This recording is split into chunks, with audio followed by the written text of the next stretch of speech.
जब श्री हरि बहुत करुणा करते हैं तब 84 लाख योनियों के चक्र से इस जीव को निकाल करके मनुष्य शरीर देते हैं। इस मनुष्य शरीर का परम लाभ है इसी जन्म में हम प्रिया प्रीतम की प्राप्ति कर लें।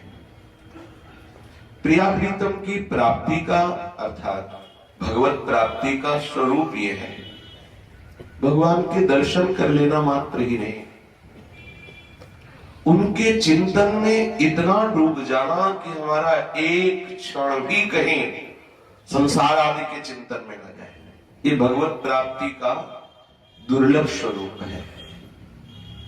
भगवान श्री कृष्ण के दर्शन तो कौरव सभा ने भी किया, दुर्योधन दुशासन कर्ण आदि।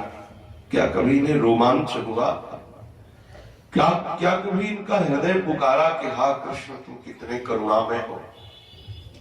भगवान के सानिध्य में तो यदुवंशी भी रहे, लेकिन आप देखो परिणाम में मदिरा आदि पी करके कैसा कैसा वर्णन आता है पुराणों में।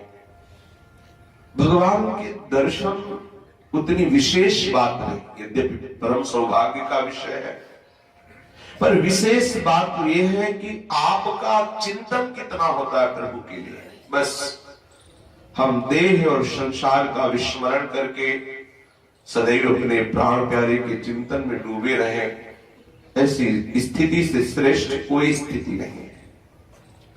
जिसकी ऐसी स्थिति की हृदय में बार बार आह निकलता है, सतत उनका रस में चिंतन होता है, महामहिमा में वो नाम सदैव उनकी जिह्वा में बना रहता है। इससे बढ़कर क्या स्थिति हो सकती है? सिद्ध पुरुष भी तो इसी स्थिति में रहते हैं। यदि इस स्थिति की आकांक्षा हम करें कि सतत हमारा स्मरण प्रभु के चरणारविंद का हो, तो सब जो तर्क वितर्क को तर्कना है सब नष्ट हो जाएगा।